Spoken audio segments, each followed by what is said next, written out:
Good evening friends, অনিন্দিতার দিনলিপিতে সকলকে স্বাগত। অনেক দিন বাদে আবার ইউটিউবে আমি আসলাম তোমাদের সাথে একটু গল্প করতে বা একটা কথা, মানে যে জিনিসটা আমার মনে হয়েছে যে খুব গুরুত্বপূর্ণ জিনিস, সেটা একটু শেয়ার করতে আসলাম। কেন এখন আসলাম জিনিসটা সেটাও আমি একটু বাদে বলছি। যে দেখো, কোনো উইদাউট প্রিটেনশন জিনিসটা বলছি যে ধরো কোনো বয়স্ক মানুষ, মানে আমরা যে জিনিসটা সচরাচর, তুমি আমি এইভাবে বলছি না, আবার অনেকের মানসিকতা এরকম আছে, আমরা বয়সে হয়ে গেলে সবাইকে একটু অবহেলার চোখে দেখি বা এ করি, কিন্তু বা তাদের তাদের যে মানে প্রতিবন্ধকতাগুলো যেগুলো ক্রমশ আসছে, সেই জিনিসগুলোকে আমরা খুব উপহাসের চোখে বা তাচ্ছিল্যের চোখে বা তাদেরকে খুব হাস্যাস্পদ জায়গাতে রাখার চেষ্টা করি। সেই জিনিসগুলো যাতে না করা হয়, কারণ আমরাও তো ধরো আস্তে আস্তে একদিন একদিন করে একটা জন্মদিন পেরোচ্ছে, মানে একটা বছর ক্রস হয়ে যাচ্ছে, এইভাবে এগোচ্ছি তো। এবং আমরা কখনোই জানি না যে আমরা কোন পরিস্থিতিতে, একমাত্র ঈশ্বর ছাড়া কেউ ভবিষ্যৎটা জানেন না যে কার কীরকম ধরনের হতে পারে। আজকে আমি যে জিনিসটাকে নিয়ে হাসছি, কালকে সেই জিনিসটা আমারও হতে পারে।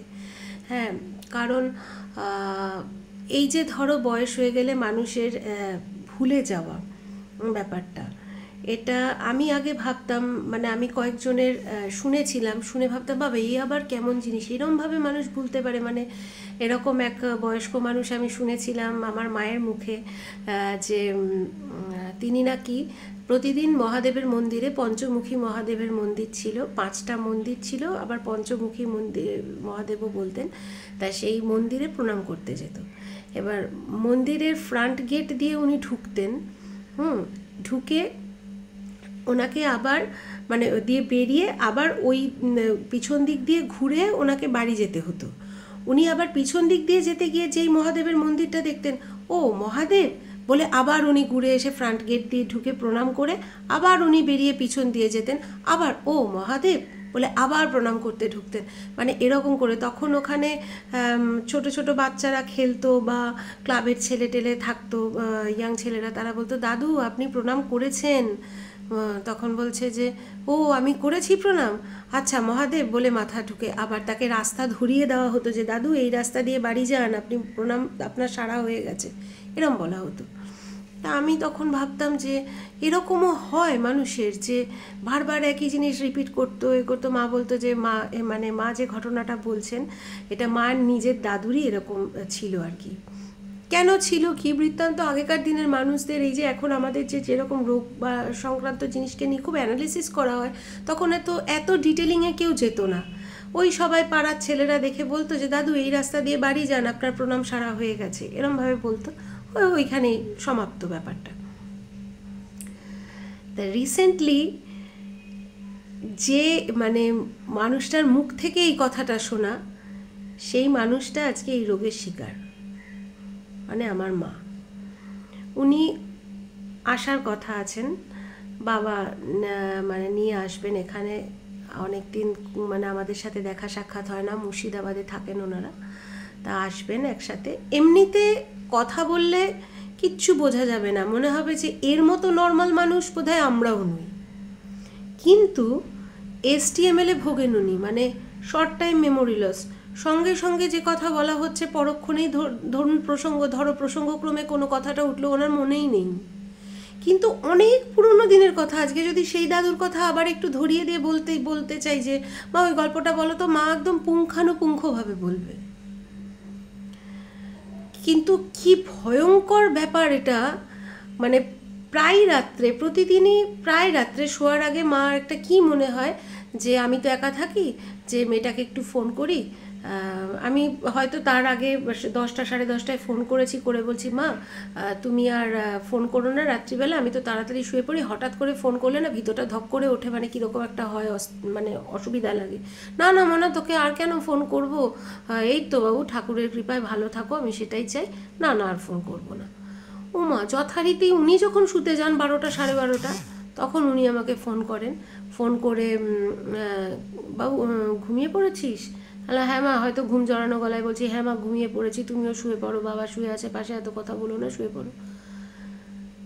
ঠিক 5 মিনিটও যায়নি আবার ফোন। আমার না ঘুমিয়ে পড়েছিস? এক এক দিন খুব রেগে যাই, রেগে গিয়ে মানে একটু মানে রিয়াক্টই করে ফেলি। আর তুমি তো এইমাত্র ফোন করলে, মা আবার কেন বিরক্ত করছো? এই তো মানে চোখ, এই যে ঘুমটা ভেঙে যায় না, আর রাত্রিবেলা ঘুম আসতে চায়। ও সরি সরি সরি বাবু, আমি বুঝতে পারিনি, আমি ফোন করেছিলাম না তো, আমি তো এই তো সব সেরে সুরে এসে শুতে আসলাম, ভাবলাম তোকে একটু ফোন করব। মানে কীরকম ভয়ঙ্কর ব্যাপার তোমরা ভাবতে পারছো? মানে একদিন এরকমও হয়েছে যে সারা দিনে তার শরীরটা খারাপ ছিল, আমাকে বলল যে, আমি যতবার ফোন করলাম বললাম মা খেয়েছো, একটু ভাত খেয়ে নাও, ভাত না খেলে শরীরটা মানে ঠিক জোর পাবে না।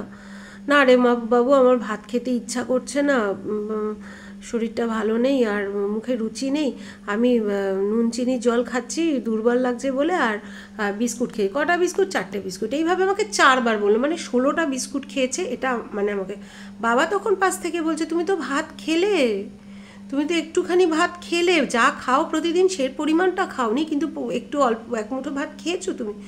ও আমি ভাত খেয়েছি, এই দেখ আমি ভুলে গেছি, দেখেছিস?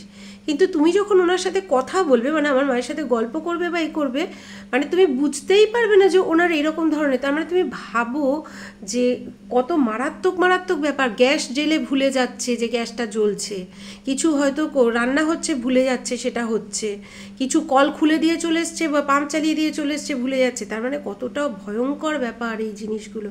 এইগুলো এই বয়স্ক মানুষগুলোকে কখনো অবহেলা করো না, তাচ্ছিল্য করো না, বা হাসির জায়গাতে রেখো না। আমারও মাঝে মাঝে মাথা গরম হয়ে যায়, আমি তোমাদেরকে বলছি, কিন্তু এটা করা উচিত না। কে বলতে পারে যে পরবর্তী ক্যান্ডিডেট তুমি আমি নই? সবাই ভালো থাকো, সুস্থ থাকো। এইসব মানুষগুলোকে একটু ভালোবেসে, আর কটা দিনই বা তারা পৃথিবীতে থাকবে বলো? একটু ভালোবাসা দিয়ে, একটু আদর দিয়ে, একটু যত্ন দিয়ে রাখতে পারলে অনেক আশীর্বাদ তারা তোমাদের করবে, আমাদেরকে করবে। আমি এটাই মনে করি। আমার তো খুব কষ্ট হয়, আমি তো বলেছি যে মা আসো, তোমাদেরকে সেবা করতে পারবো, এটা ভাবলেই আমার কীরকম মানে একটা ভেতরটায় আনন্দ হচ্ছে। আবার নতুন কোনো একটা ভিডিওতে দেখা হবে। অনেক কথা বলে ফেললাম। টাটা।